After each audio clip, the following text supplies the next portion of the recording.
Well, right now it's a race against time that's making headlines around the world. The search for that vessel that was on a trek to see the ruins of the Titanic when it disappeared Sunday.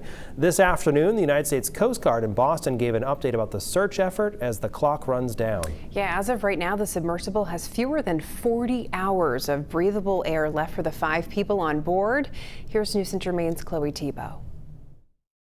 The story of the Titanic has captured minds young and old for decades. But this week, another story. This is a complex search that feels much more like reality. Our crews are working around the clock to ensure that we are doing everything possible to locate the Titan and the 5 crew members. On Sunday, the Titan, a vessel that was en route to visit the shipwreck deep in the Atlantic Ocean, went missing. The United States Coast Guard has partnered with the U.S. Navy, Canadian Armed Forces and Coast Guard, and the company that owns the Titan, Ocean Gate Expeditions, to search. But as of this afternoon, those search efforts have not yielded any results. There's a romance there that people are willing to spend good money to recreate or to feel. Max Smith, author of historical book Mainers on the Titanic, says he understands why people would feel compelled to spend hundreds of thousands of dollars on an excursion like the Titan's. But still, it's over 2 miles deep